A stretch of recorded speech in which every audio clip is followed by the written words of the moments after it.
Em nome do Pai, do Filho e do Espírito Santo. Amém. Amados irmãos e irmãs, é com muita alegria que estamos aqui para juntos estudar e meditar a primeira leitura que a Igreja nos apresenta para esta segunda-feira, da 25ª semana do Tempo Comum. O livro de hoje se encontra lá, o texto, lá em Esdras, capítulo 1, versículo de 1 a 6, que diz assim: No primeiro ano do reinado de Ciro, rei da Pérsia, para que se cumprisse a palavra do Senhor pronunciada pela boca de Jeremias, o Senhor moveu o espírito de Ciro, rei da Pérsia, que mandou publicar em todo o seu reino de viva voz e por escrito a seguinte proclamação: Assim fala Ciro, rei da Pérsia: O Senhor, Deus do céu, me deu todos os reinos da terra e me encarregou de lhe construir um templo de Jerusalém na terra de Judá. Quem de entre vós todos pertence ao seu povo? Que o Senhor seu Deus esteja com ele, e que se ponha a caminho e suba a Jerusalém, e construa o templo do Senhor, Deus de Israel, o Deus que está em Jerusalém. E a todos os sobreviventes, onde quer que residam, as pessoas do lugar proporcionem prata, ouro, bens e animais, além de donativos espontâneos para o templo de Deus que está em Jerusalém. Então se levantaram os chefes de família de Judá e de Benjamim, os sacerdotes e os levitas, todos aqueles que se sentiram inspirados por Deus, para edificar o templo do Senhor que está em Jerusalém. E todos os seus vizinhos lhe trouxeram toda espécie de ajuda em prata, ouro, bens, animais e objetos preciosos, sem falar em todas as doações espontâneas. Gente, eu particularmente amo esses textos do Antigo Testamento porque eu gosto da história que está por trás. Então, atenção que a gente agora vai ter uma aula de história para você entender o contexto da época e assim iluminar o que é que está acontecendo aqui. Mas antes, só um pedido rápido. Você que chegou aqui e não é inscrito, se inscreve no canal, ativa as notificações, deixa sua curtida, deixa um comentário e mais ainda, divulgue esse canal para outras pessoas. Sem a sua ajuda na divulgação, é impossível conseguir chegar a tantas pessoas que eu nunca imaginaria que poderia chegar. Então, agradeço sua ajuda. Vamos lá entender o contexto. Eu vou contar toda a historinha para vocês poderem entender, tá certo? Inicialmente, o povo de Deus não era formado por um reinado. O povo de Deus era formado por toda uma sociedade tribal. Existiam tribos, que hoje costuma-se dizer que eram 12 tribos de Israel, se bem que tem estudiosos que discutem se era 12. Mas não vem ao caso agora.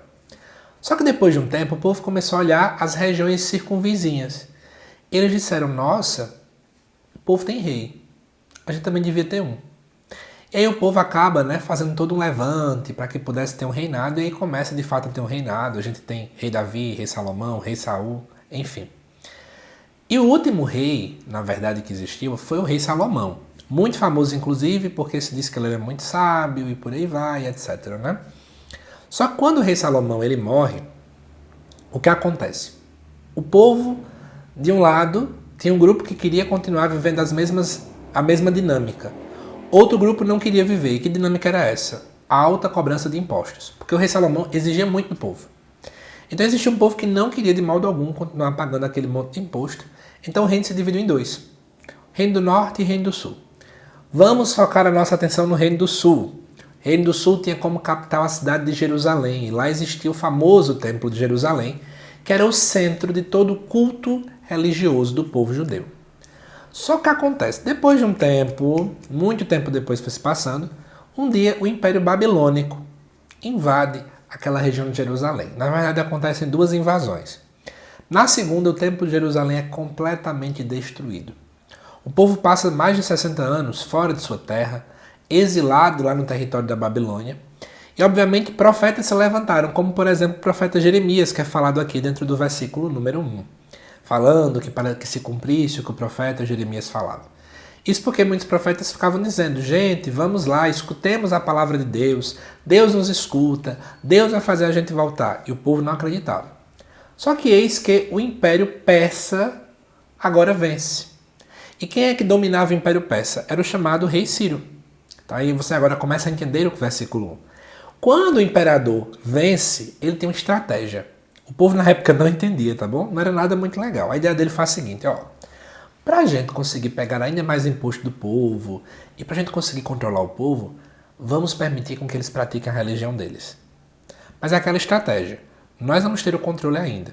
Então, de alguma forma, nós vamos colocar os líderes religiosos, vai ser quem a gente quer, mas o que importa é que eles permaneçam fazendo os cultos ao Deus deles, do jeito deles.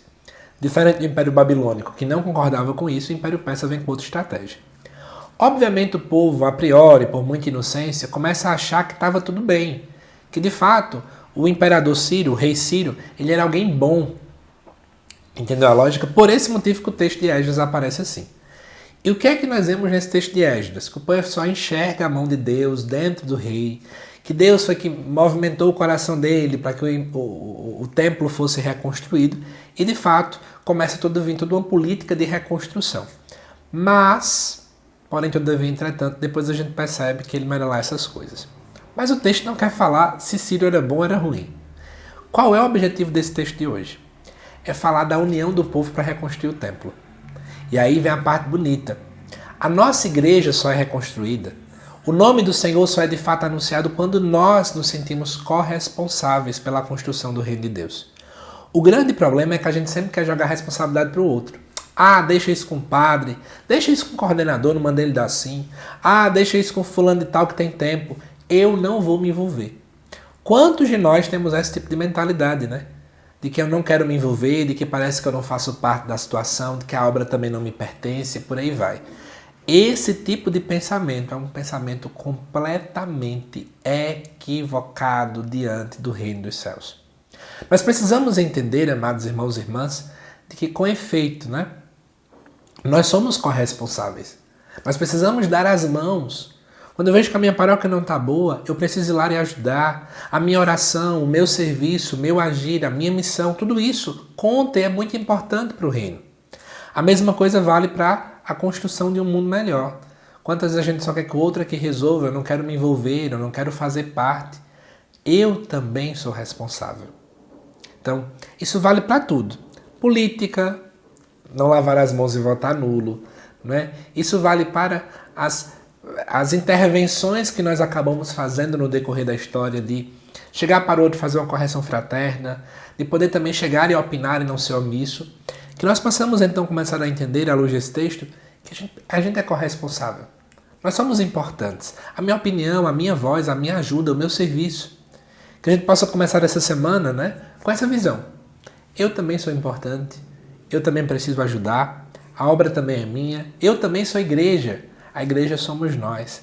Nós precisamos ajudar, contribuir, colaborar com a construção do reino de Deus. Amado irmão e irmã, espero que você tenha gostado desse estudo, dessa reflexão da primeira leitura, que apresenta-se nessa segunda-feira, e como já solicitei para vocês, se possível, compartilhe esse vídeo com mais pessoas. Ajude então a divulgar ainda mais esse canal, tá bom? Que Deus te abençoe imensamente. Eu te aguardo daqui a pouco às 7 horas da noite para o estudo também do Evangelho desta segunda-feira. Até já!